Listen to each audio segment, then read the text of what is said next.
사랑의 교회 성도들의 삶을 붙드시고 주님과 동행하는 이 영광이 되게 도와주시며 날마다 하나님 앞에서 정직함과 깨끗함으로 하나님의 인도하심을 따라가는 교회가 되게 하여 주시옵소서. 오늘도 저희와 함께하여 주심을 감사드리며 사랑이 많으신 예수님의 이름으로 기도드리옵나이다. 아멘. 우리 함께 보실 하나님 말씀 마태복음 9장입니다. 마태복음 9장 18절에서 22절까지 말씀입니다. 마태복음 9장 18절에서 22절까지 말씀입니다. 우리 옆에 분들께 인사 나누겠습니다. 잘 오셨습니다. 잘 오셨습니다. 네, 잘 오셨습니다. 네. 함께 교독하겠습니다. 마태복음 9장 18절에서 22절 한 절씩 교독합니다. 예수께서 이 말씀을 하실 때 한 관리가 와서 절함에 이르되 내 딸이 방금 죽었사오나 오셔서 그 몸에 손을 얹어 주소서. 그러면 살아나겠나이다 하니 예수께서 일어나 따라가시매 제자들도 가더니 12해 동안이나 혈루증으로 앓는 여자가 예수의 뒤로 와서 그 고독가를 만지니 제 마음에 거룩한 만져도 구원을 받겠다 하니라. 함께 했습니다. 예수께서 돌이켜 그를 보시며 이르시되 딸아 안심하라 내 믿음이 너를 구원하였다 하시니 여자가 그 즉시 구원을 받으니라. 아멘. 오늘 본문의 말씀은 두 가지 사건이 함께 섞여 있는 말씀입니다. 회당장 야이로의 딸을 고쳐주시는 사건과 그리고 12해 동안 혈루증을 앓고 있었던 여인이 고침을 받은 두 가지 사건을 같이 우리에게 소개하고 있는데요. 이 두 가지 사건의 의미는 야이로의 딸을 고쳐주시는 사건은 야이로의 딸을 자신의 딸을 위해서, 그러니까 죽어가는 딸을 위해서 아버지가 예수님께 나아오는 그 간절한 믿음을 보시고, 즉 중보하는 믿음을 보시고 기적을 베풀어 주시는 예수님의 은혜를 우리에게 설명해 주고 있습니다. 우리가 때로는 내가 기도할 수 없을 정도로 연약할 때가 있죠. 그럴 때 누군가 나를 위해서 예수님께 기도해 주는, 또 누군가 나를 위해서 예수님 앞에 나아가 나의 기도 제목을 같이 아뢰어주는 그런 어떤 중보의 힘으로 하나님의 은혜를 경험하는 야이로의 딸을 고쳐주시는 사건과, 또 오늘은 또 이 여인을 고쳐주시는 사건은 개인의 믿음으로, 자신이 예수님을 믿는 믿음으로 나아가서 응답을 받고 또 은혜를 경험하는 이 두 가지 사건을 우리에게 소개해 주고 있습니다. 그런데 마태는 특별히 이 두 가지 사건 중에 의도적으로 야이로의 이름과 야이로의 직분을 소개하고 있지 않습니다. 마가복음과 누가복음에서는 동일한 사건을 기록하고 있는 마가복음과 누가복음에서는 회당장이라는 야이로의 직분과 그리고 그의 이름이 나와 있지만, 오늘 마태복음에서는 의도적으로 한 관리가 그의 딸을 고치기에 나왔다라고 의도적으로 야이로의 이름과 직분을 생략하고 있습니다. 그리고 이 개인의 믿음으로 고침을 받았던 이 여인의 믿음을 좀 더 부각시켜 주려고 하고 있습니다. 그래서 오늘 본문을 통해서 본문을 따라감으로써 이 여인이 어떻게 믿음을 얻게 되었고 또 그 믿음으로 예수님께 나아가서 열매를 맺게 되었는지에 대해서 오늘은 그 개인의 믿음에 대해서 살펴보는 시간을 갖기를 원합니다. 먼저 이 여인에 대한 소개를 하고 있는데요. 우리 20절 말씀 함께 다시 한번 읽어보겠습니다. 20절 다 같이 시작.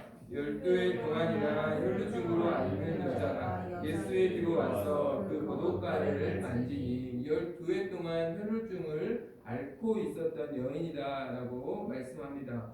병행 구절인 마가복음 5절을 보면 이 여인은 이 병을 고치기 위해서 수많은 의사들을 찾아갔지만 병을 고치지 못했고 오히려 더 괴로움을 받았다라고 말합니다. 혈루증은 몸의 어떠한 부분에서 피가 계속 나와서 멈추지 않는 병입니다.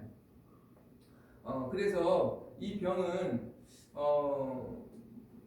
사실 생활하기가 거의 어려울 정도로 심각한 병이죠. 뿐만 아니라 이 병은 율법에 의하면 레위기 15장에 보면 부정한 병으로 여겨지고 있습니다. 그러니까 이 병에 걸리게 되면 부정한 사람이 되는 거예요. 부정한 사람이 되어서 일반적인 사람과 접촉을 할 수가 없습니다. 그리고 이 사람이 사용하는 모든 것들도 다 부정한 물건이 되고 이 사람을 만나는 사람도 부정하게 되기 때문에 이 병에 걸리게 되면 생활에 어려움이 있을 뿐만 아니라 사회적으로 단절될 수밖에 없어요. 이 병이 낫기까지는 사회로 나아올 수가 없는 그런 병에 이 여인은 걸린 것입니다. 그렇기 때문에 얼마나 힘들었을까요? 그래서 이 병을 고치기 원하는 마음이 당연하겠죠. 그래서 이 병을 고치기 위해서 많은 의사들을 찾아간 것이죠. 어떻게 해서든 고치려고. 그러나 오히려 괴로움만 더 얻었다라고 말씀하고 있고 병은 더 중하여졌다라고 말합니다. 상태는 더 악화되고 마가복음 5장을 보면 심지어 자기가 가진 재산을 다 탕진했다. 그러니까 병을 고치기 위해서 자기가 가진 재산을 다 쏟아부었지만 오히려 재산만 다 탕진되고 아무것도 얻는 것이 없이 오히려 더 병이 악화된 그런 절망적인 상황에 이 여인은 놓여져 있었던 것이죠. 그러할 때 이 여인이 예수님에 대해 알게 됩니다. 예수님에 대해서 이 여인이 어떻게 알게 되었을까? 여러분 우리는 어떻게 예수님을 알게 되었나요? 마가복음 5장을 보면 이 여인이 예수에 대한 소문을 들었다라고 말합니다. 그러니까 누가 정식적으로 우리의 구원자 예수 그리스도 뭐 이렇게 세 가지 교육하듯이 예수님은 누구신가? 성경을 자세히 누가 알려준 게 아니라는 거예요. 그냥 사람들 들리는 소문을 듣고 예수님이라는 분이 병든 자를 고쳐주면 다 낫는다 하더라. 예수님이라는 그분이 하나님의 아들이시라고 스스로 말씀하시는데 그분이 날마다 기적을 베풀어 주시더라. 예수님이라는 그분이 얼마 전에 또 중풍병자를 고치셨다더라. 정말로 어떻게 보면 지나가는 이야기인 거죠. 그 지나가는 소문을 듣고 예수님을 알게 된 거예요. 근데 중요한 것은 그 소문을 듣고 예수님에 관한 소문을 듣고 이 여인에게 믿음이 자라게 된 것입니다. 어떤 믿음입니까? 21절 말씀이죠. 우리 21절 말씀 함께 읽어볼까요? 다 같이 시작. 이는 제 마음에 그 고동만 만져도 구원을 받겠다 합니다. 소문만 들었는데 그분이라면 누구도 고치지 못했던 이 병을 고쳐주실 수 있을 것 같다는 믿음이 생긴 거예요. 심지어는 내가 그분 옷자락만 스쳐도 내 병은 나을 거야 라는 믿음이 이 여인에게 생긴 것입니다. 여러분 이 소문이라는 게 누구에 대한 소문인가가 중요해요. 예수님에 대한 소문이 사람들의 말이 부풀려지기도 하고 그렇기 때문에 100% 진실은 아닐 거예요. 그렇죠. 그런데 진짜 그 소문 중에 예수님에 관한 진실이 사실이 분명히 섞여 들어가 있었을 거예요. 성경은 우리의 믿음은 하나님의 말씀을 들으면서 난다라고 말씀하고 있습니다. 그러니까 여러분 제가 지금 설교하고 있지만 저의 설교는 100% 완전한 설교가 아닙니다. 하나님 말씀을 100% 오류 없이 전하고 있다고 말할 수 없습니다. 그러나 분명히 하나님의 말씀이 함께 있습니다. 마치 소문도 그런 거죠. 소문도 예수님에 대한 소문 중에 사실이 아닌 것도 있고 또 너무 부풀려진 것도 있고 예수님이 하지 않은 일을 했다고 말하는 이야기도 있었을 거예요. 그런데 분명히 예수님에 관한 사실인 소문도 들려졌다는 거죠. 그런데 그 작은 그 진리, 예수님에 관한 그 진리가 이 여인에게 들려졌을 때 그것이 이 여인의 믿음을 자라게 하였다라고 말씀하고 있습니다. 예수님을 향한 이 믿음이 왜 중요합니까? 여전히 예수님에 대한 소문을 듣고 이 여인이 예수님에 대한 믿음을 갖게 되었어도, 즉 내가 그분을 만나면 그분의 옷자락만 만져도 내 병이 다 고침받을 수 있을 거야 라는 믿음이 이 여인에게는 생겨났지만 현실은 여전히 그 여인의 병은 고쳐지지 않는 상태예요. 우리가 때로는 이런 생각을 합니다. 예수를 믿는 게 나의 삶은 예수를 믿어도 아무런 변화가 없고 나의 삶은 예수를 믿어도 오히려 더 상황이 나빠지는데 예수를 믿는 게 과연 내게 어떤 의미일까? 라는 생각을 우리가 한 번씩 할 때가 있습니다. 그런데요, 예수를 믿음으로 말미암아 여러분 21절 말씀을 보면 어떠한 마음이 느껴집니까? 절망이 느껴집니까? 여러분 소망이 느껴집니까? 소망이 느껴지죠. 그 예수님만 만나면 내가 나을 수 있겠다. 그러니까 내가 나을 수 있겠다라는 내 인생은 끝났다. 나는 이러다 죽겠지. 이게 아니라 나을 수 있겠다. 그분을 만나게 하면 나을 수 있겠다. 라는 소망이 느껴지는 것이죠. 소망이 느껴지면 살 힘을 얻습니다. 살 힘을 얻어요. 그건 상황이 힘든 것보다 더 힘든 것은 살아갈 이유가 없는 것입니다. 소망이 없는 것입니다. 내일이 절망으로 느껴질 때 사람은 사실은 낙이가 완전히 꺾이거든요. 근데 이 여인은 이 예수님을 만나면 내 병이 낫겠다라는 소망이 이 믿음을 통해서 얻게 되는 것이죠. 저는 그것이 믿음의 능력이라고 믿습니다. 우리의 삶이 고단해도 내가 천국에 간다라는 믿음이 있으면 오늘을 살 수 있는 것입니다. 오늘의 삶이 고대도 예수 믿으면 나는 이미 하나님의 자녀라는 영원한 생명이 내게 있다라는 천국에 간다라는 그러한 소망이 있으면 사실 이 소망으로 우리의 믿음의 선진들은 다 살아간 것이죠. 막 환경이 좋아서 예수 믿고 막 복받아서 엄청난 어떤 변화가 일어나서 믿음으로 산 게 아니라 믿음이 주시는 소망으로 우리의 믿음의 선조들은 그렇게 살았습니다. 오늘의 삶을 견딜 수 있는, 오늘의 절망을 견딜 수 있는 힘이 바로 이 믿음을 통해서 주어지는 것입니다. 그리고 이 믿음은 예수님의 말씀에 귀를 기울일 때 생기는 것입니다. 신학교 때 이런 질문을 신학교 교수님께 한 적이 있습니다. 설교하는 나중에 설교를 해야 하는 목회자가 돼야 하는 신학생들이었기 때문에 두려움이 있었어요. 내가 설교를 잘못해서 사람들이 오히려 믿음에서 떠나가게 되면 어떻게 됩니까? 그런 질문을 한 적이 있습니다. 근데 교수님이 그런 말씀을 했습니다. 설교를 아무리 잘못해도 성경을 봉독하고 말씀을 전하면 그 작은 말씀의 지식은 우리의 구원을 이루기에 충분한 말씀입니다. 그러니까 예수님에 관한 소문만 들어도 그분에 대한 팩트가 1%만 섞여 있어도 그 말씀을 들으면서 믿음이 나는 것이에요. 그래서 우리가 중요한 것은 나의 상황이 얼마나 절망적인가, 얼마나 나쁜가가 중요한 게 아니라 내가 하나님 말씀에 지금 귀를 기울이고 있다면 하나님은 그 말씀을 통해서 우리 가운데 믿음을 주시고 또 그 믿음을 통해서 오늘의 힘듦과 어려움을 견딜 수 있는 소망을 능히 주시는 분임을 믿습니다. 그래서 우리가 오늘도 나의 어떤 상황과 환경 속에서도 주의 말씀에 귀를 기울일 수 있는 은혜를 주시기를 간절히 소망합니다.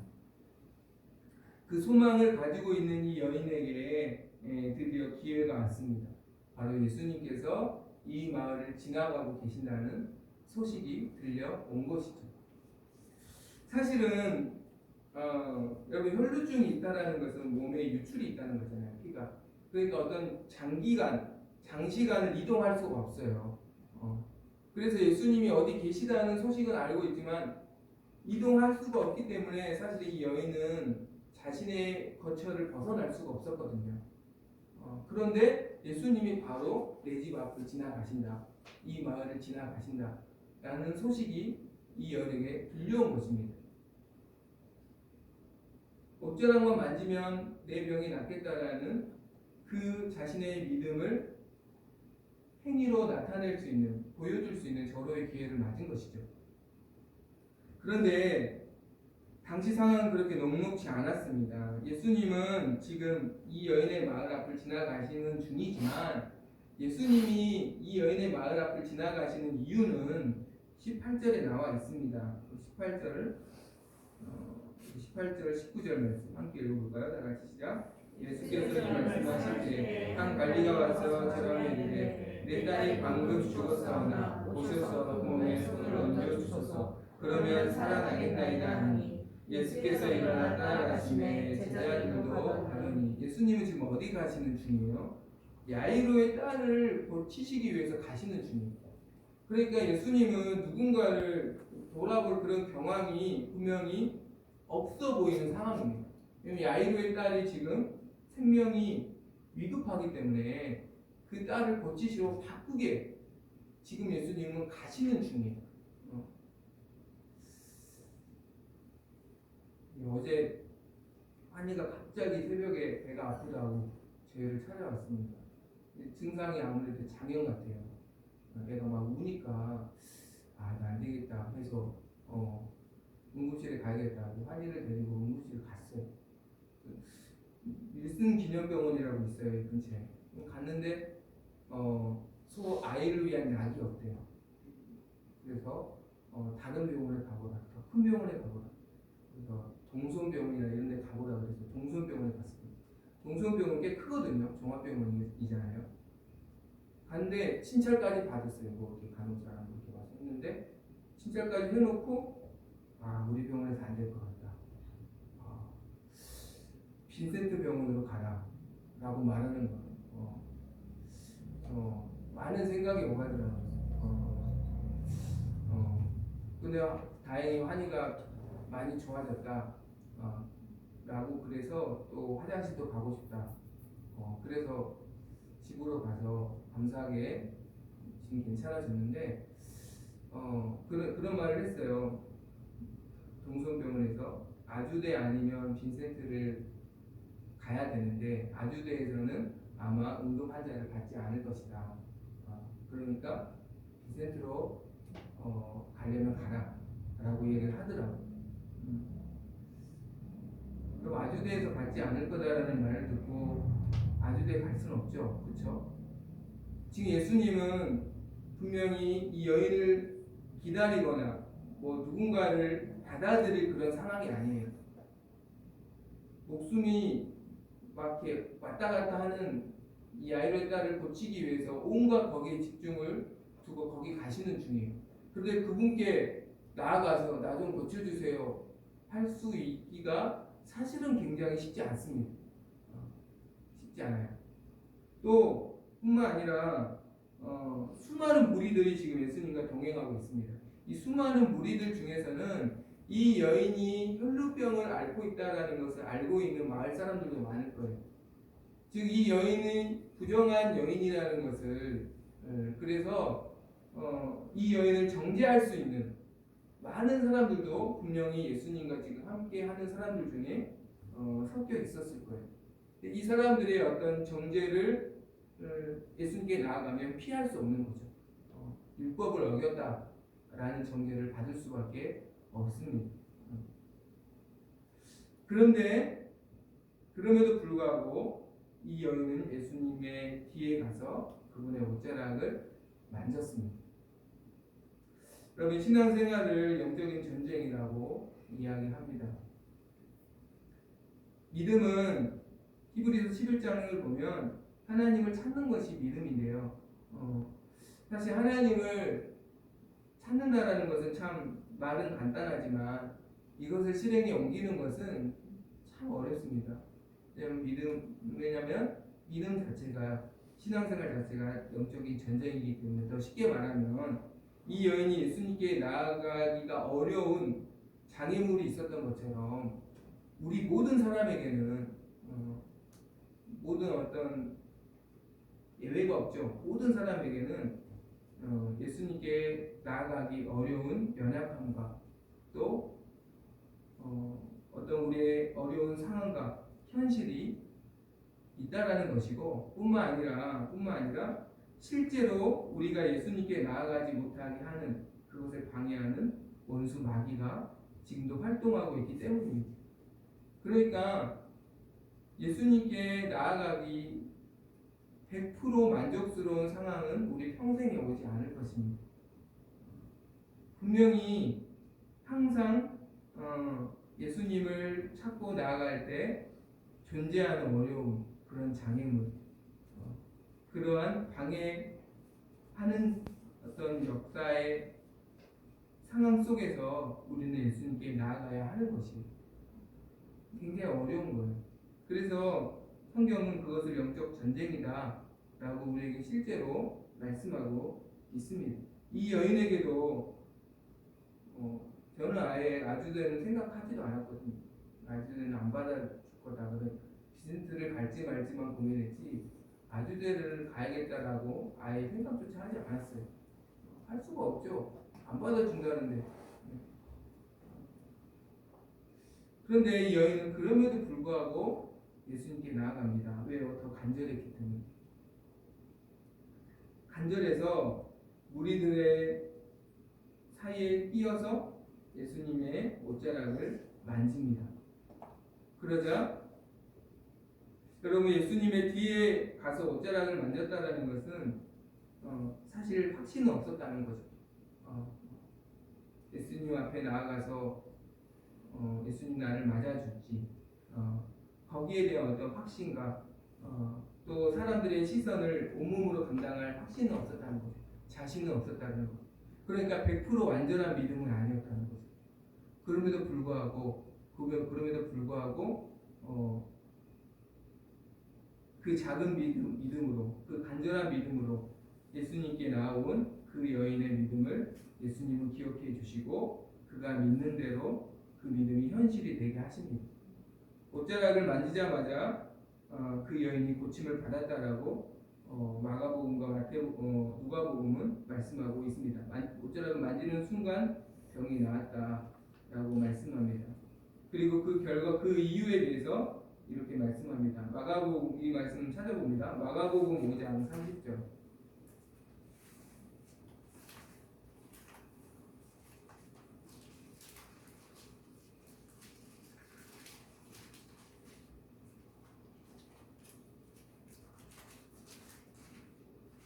마가복음 5장 30절입니다. 마가복음 5장 30절 함께 읽겠습니다. 다 같이 시작.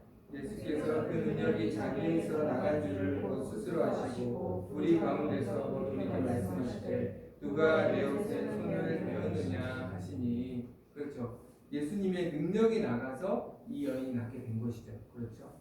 예수님의 능력은 언제 임합니까? 예수님을 믿을 때 임하는 것이죠. 그러니까 믿음이 예수님의 능력을 경험하는 통로인 것입니다. 사실은 5장 30절 말씀을 보면 예수님의 옷자락을 만지는 순간 예수님의 능력이 그 여인에게 임한 것이에요. 그러니까 본능적으로 예수님은 믿음으로 나오는 자에게 은혜를 주십니다. 그것이 예수님의 본능이에요. 그리고 그것이 예수님의 약속이에요. 우리의 삶에서 예수님을 찾고 예수님께 나아가는 것을 방해하는 또 그 어떤 여러 가지 장애물이 있다 할지라도 예수님을 향한 간절함이 그 모든 것을 뛰어넘는 은혜를 주시길 소망합니다. 그래서 그 간절함으로 예수님께 나아갈 때 우리의 믿음이 현실이 되는 예수님의 능력이 실제로 우리의 삶에 임하는 그러한 은혜를 주시기를 간절히 소망합니다. 이 여인은 사실은 내 병이 낫기만 하면 좋겠다라고 그러한 믿음으로 예수님을 만졌지만, 그리고 예수님은 이 여인의 병을 고쳐주실 때 당장 혈중의 증상이 완화하는 정도의 고침을 주시는 것이 아니라 누가복음과 마가복음을 보면 혈루 근원을 마르게 해주셨다. 그러니까 이 여인을 완전히 근원을 고쳐주셨다라고 말씀합니다. 예수님은 우리의 삶의 근원을 고쳐주시는 분임을 믿습니다. 왜 그럴까요? 예수님은 우리의 체질을 지으신 창조주이시기 때문입니다.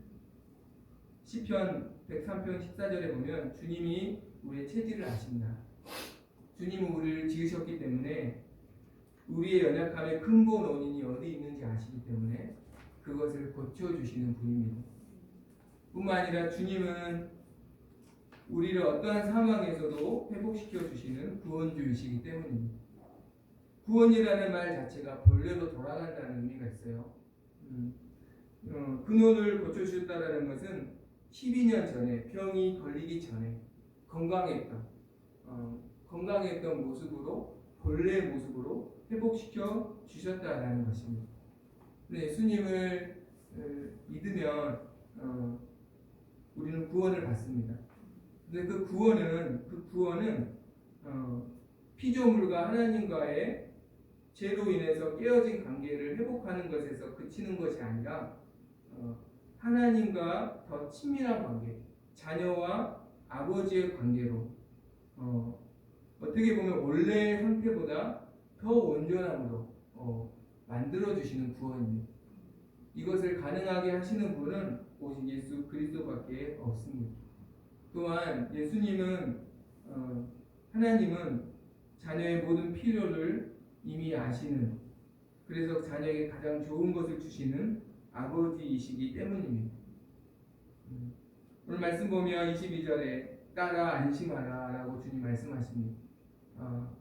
그러니까 너가 어떤 마음으로 내게 나와왔고 어떠한 소원을 가지고 옷자락을 만드는지 내가 다 안다는 것이죠. 너가 일일이 설명 안 해도 내가 너의 필요를 다 아신다, 다 안다. 이제 안심해도 된다 라고 말씀하고 있습니다. 그래서 이 여인이 바라고 기대하는 것보다, 구하는 것보다 더 넘치는 은혜로 그의 근원을 고쳐주시는 예수님의 은혜를 이 여인이 입게 된 것입니다. 끝으로 오늘 마태복음에서는 결론만 이렇게 이야기하고 있습니다. 22절 한번 읽어봅니다. 22절 다 같이 시작. 예수께서 돌이켜 그를 보시며 이르시되 따라 안심하라 내 믿음이 너를 구원하였다 하시니 여자가 그 즉시 구원을 받으니라. 옷자락만 만졌고 그래서 하나님이 안심하라 위로해 주시고 너가 구원을 받았다라고 선포해 주셨다라고 결론을 내리고 있지만 누가복음을 보면 예수님은 이 자신의 옷자락을 만진 이 여인을 찾습니다. 누가 내 옷자락을 만졌냐 라고 예수님이 이 여인을 찾습니다. 이 여인이 이 말씀을 찾아보겠습니다. 누가복음 8장 47절입니다. 누가복음 8장 47절.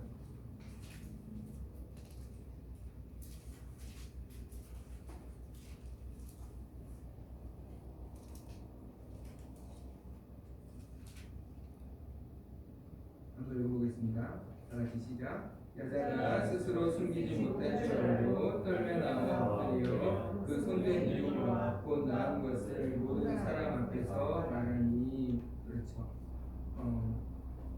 그리고 48절에 예수께서 이르시되 따라 내 믿음이 너를 구원하였으니 평안히 가라 하시더라. 왜 예수님은 이 여인을 찾았을까요? 47절에 말씀 보면 예수님은 이 여인의 얼굴을 보고 싶었고 이 여인과 이야기를 나누고 싶었고 이 여인과 교제하기를 원하셨습니다. 그리고 그 교제를 하신 후에 이 여인에게 영혼의 구원을 선포해 주십니다. 내 믿음이 너를 구원했다. 그러니까 너가 영혼의 영생을 얻었다 라고 이 여인의 구원을 허락해 주십니다. 그러니까 예수님은 이 여인과 쉽게 말해서 교제하기를 원하셨던 거죠. 이 여인의 얼굴을 보고 싶었고 이미 옷자락을 만지는 순간에 예수님의 능력이 나가서 이 여인의 병은 고쳐졌지만 예수님이 이 여인을 만나고 싶어 했습니다. 이 여인과 교제하기를 원했습니다.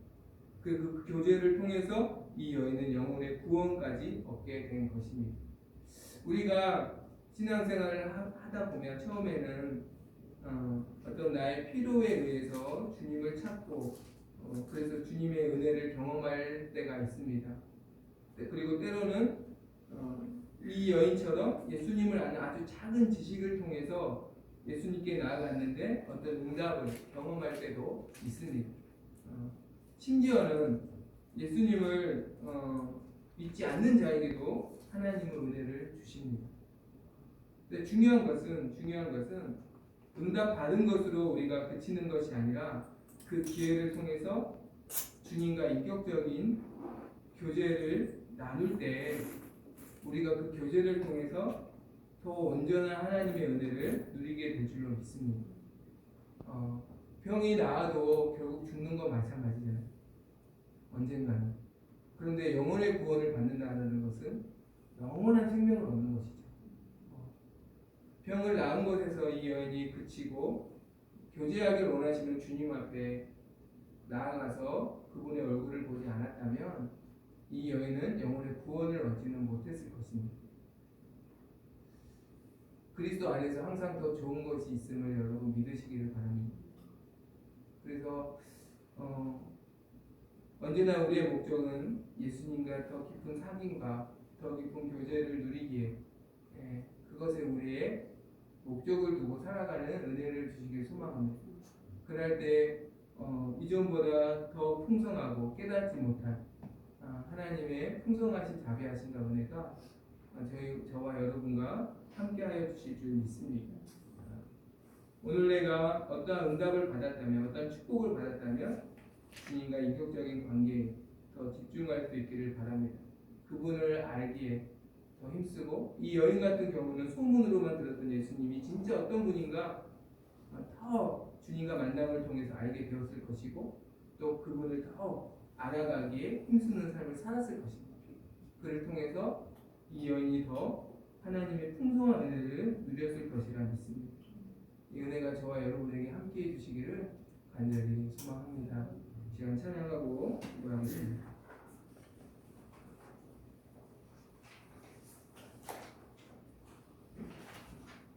주보 안에 악보가 있습니다.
어떤 상황 속에서도 하나님 말씀에 귀 기울일 수 있게 도와주시옵소서. 주의 말씀을 들음으로 그 믿음의 소망으로 우리가 하루하루를 살게 도와주시고 우리의 믿음이 또 현실이 되며 나보다 나를 잘 아시는 주께서 가장 완전하고 좋은 것으로 언제나 저희를 붙드시고 지키시며 인도하여 주시옵소서. 오늘도 주께 드리는 예물을 받아주시고 마음의 소원을 아시는 주께서 가장 선하고 완전한 것으로 채워주시며 인도하여 주시옵소서. 지금은 우리 주 예수 그리스도의 은혜와 하나님 아버지의 극진하신 사랑하심과 성령님의 교통하심이 나보다 나를 더 잘 아시는 주님 앞에 나와 은혜를 입기를 소망하는 사랑하는 주의 자녀들 머리 위에 지금부터 영원토록 함께 있을지어다. 아멘.